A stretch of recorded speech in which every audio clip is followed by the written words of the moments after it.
So we let the fire die.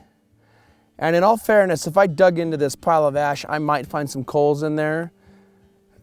So it's not like hope is lost, but right now is a good time to practice with a bow drill, or I'm sorry, hand drill. Now I had a hand drill earlier and I snapped it.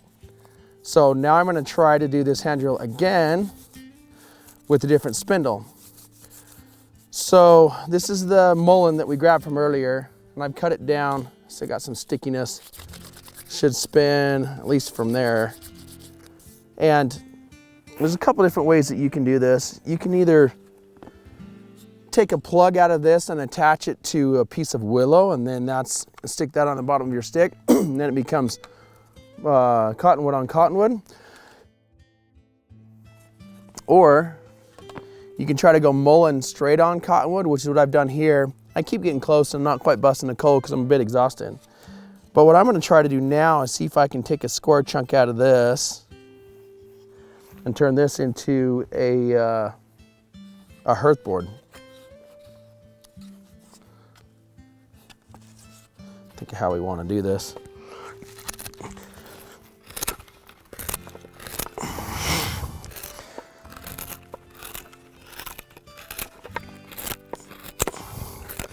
It's basically going to take this big crooked stuff off the side.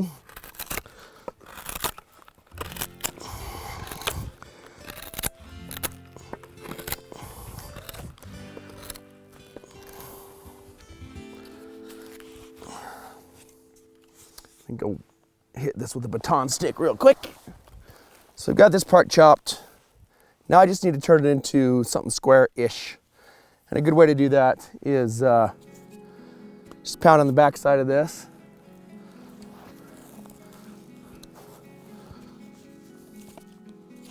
So it's gonna look like this.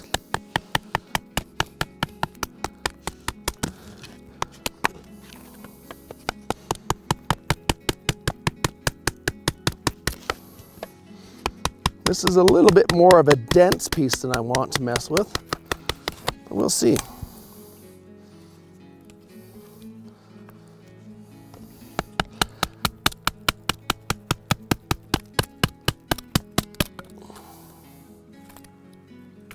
All else fails, grab a bigger baton stick.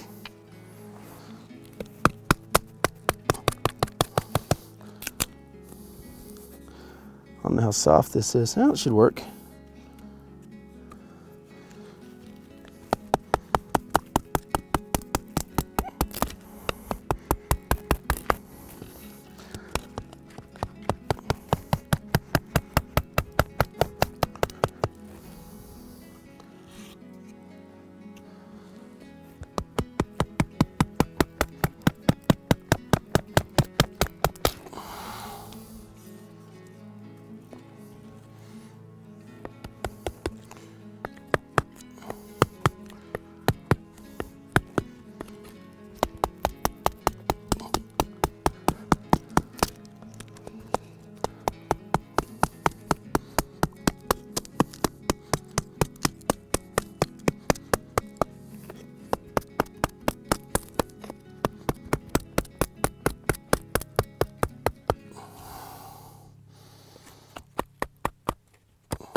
kind of punky right there.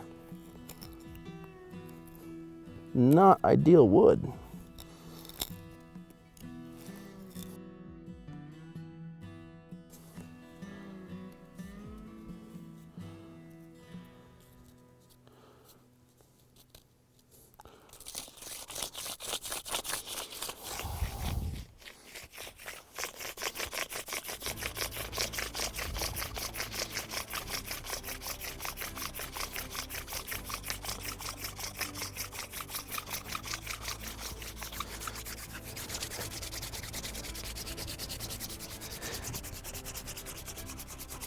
There we go. A lot easier with those big, tall spindles.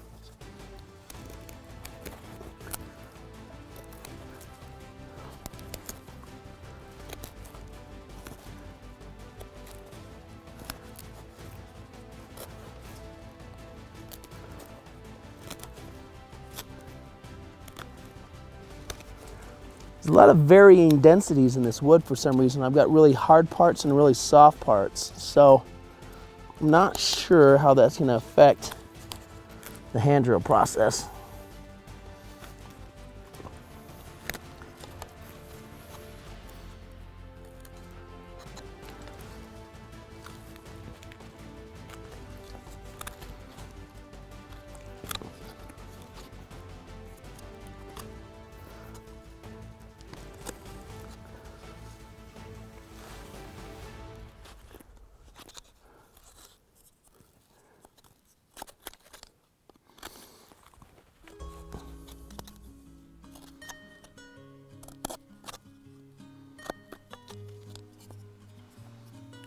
Right, let's see what we can do here.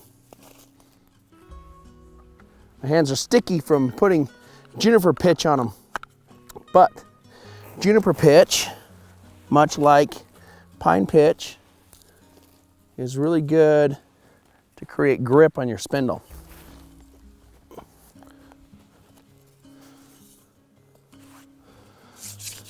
Now, from this higher perch with a bigger spindle, I get a lot more leverage than what I tried a minute ago.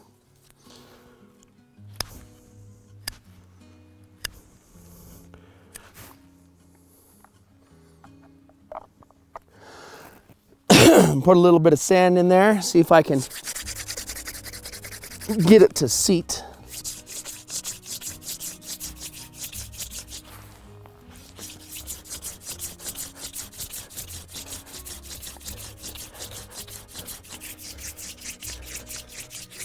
That's what we want to see.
I just don't know if we're there yet. All the smoke in the world. It's glazing over, that's why.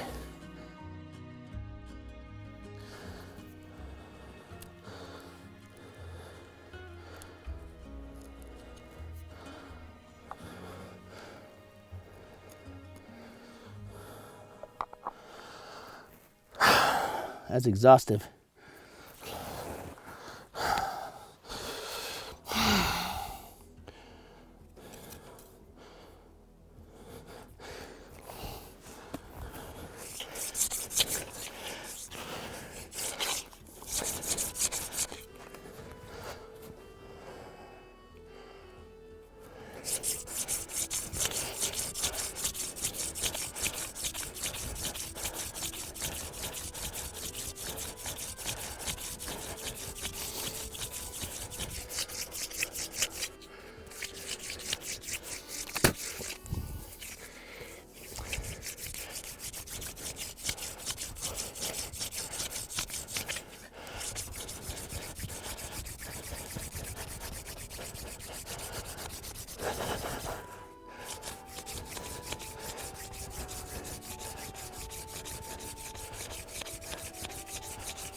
She hates me.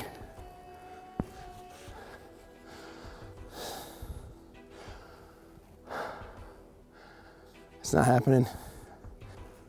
Okay, so this is the 4th or the 5th time I've tried to bust a coal. It's a higher humidity layer. I'm physically exhausted. It's not the first time I've failed at friction fire. Now, I know I can turn around and bust another coal with this bow drill. Here's the ones I tried in the small ones.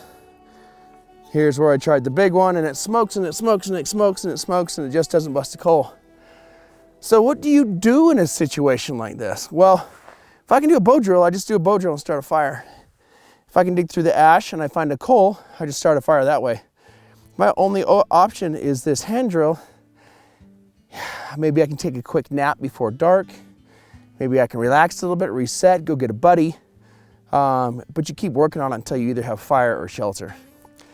Because the act of pacing yourself and working on something like this is going to keep you warm. So those are your options. Switch to a different drill, rebuild your drill, try a different hole, try a different spindle, try a different hearth board, keep working on it until you either get fire or shift to work for shelter. Because you have to stop and think, what's the most important thing right now? Well, it's probably going to rain. Fire's one of the more important things. Shelter's secondary to that. So if you can't get that hand drill and you're in a situation like mine, you just switch back to the bow drill and the shelter. If you have only started the hand drill and it's about ready to rain, maybe you look at the shelter that you've got on your person and you keep working until it starts to rain and then start working on a shelter. Absolute worst case scenario, you start walking back if you know where back is. And you don't stop walking until tomorrow morning. So you better be physically fit enough to pull that off. Or you build a shelter and you hunker out. But whatever you do, if you start shivering and you start shaking, it's time to get up and start moving. Even if that's just squatting in the same place or walking. But you have to make a decision depending upon your situation. Either way, the point of all of this is you don't stop. I'll get people that ask, say, well, when do I stop? When am I done? When you have fire or when you have shelter. If you don't have fire, you don't have shelter, you're not done, and you just keep working.